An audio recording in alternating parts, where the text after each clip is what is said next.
BPL নিলামে সর্বোচ্চ দাম উঠল নাঈম শেখের। তাকে 1,10,00,000 টাকায় দলে নিয়েছে চট্টগ্রাম রয়্যালস। চড়া দামে তাওহিদ হৃদয় ও লিটনকে নিয়েছে রংপুর রাইডার্স।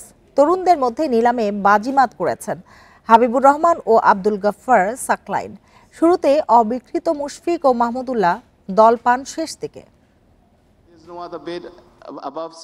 সর্বোচ্চ ভিত্তিমূল্যের এ ক্যাটাগরিতে 4 জনের সরাসরি চুক্তিতে দল নিশ্চিত হয় আগেই। এই ক্যাটাগরি থেকে নিলামে আগ্রহের কেন্দ্রে ছিলেন লিটন দাস, তবে তাকে ছাপিয়ে যান নাঈম শেখ। ঘরোয়া ক্রিকেটের পারফর্মারের দাম কোটি ছাড়িয়ে যায়। শেষ পর্যন্ত 1,10,00,000 টাকায় তাকে দলে টানে চট্টগ্রাম রয়্যালস।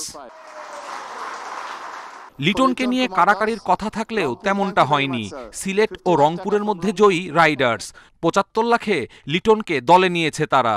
লিটন ছাড়াও তাওহিদ হৃদয়কেও নিয়েছে রংপুর, তার মূল্য 92 লাখ টাকা। আর এই মুহূর্তে আলোচিত শামীম পাটোয়ারিকে 56 লাখে কিনেছে ঢাকা। প্রথম রাউন্ডে অবিকৃত মুশফিক ও মাহমুদুল্লাহ।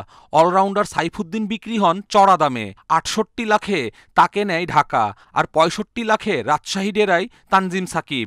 এছাড়াও 44 লাখে চট্টগ্রামে শরীফুল, 35 লাখে সিলেটে পারভেজ ইমন আর মাহিদুল অঙ্কন ও জাকের আলীকে তাদের ভিত্তিমূল্য 35 লাখে পেয়েছে নোয়াখালী। শক্তিশালী দল গড়েছে রংপুর রাইডার্স।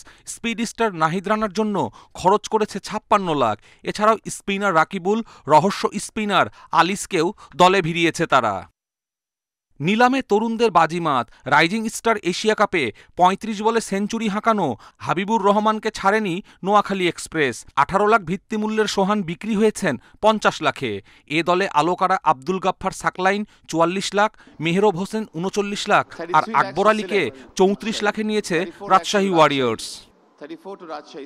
জাতীয় দলের 2 সাবেক তারকা সাব্বির রহমান ও নাসির হোসেনকে দলে ভিড়িয়েছে ঢাকা ক্যাপিটালস।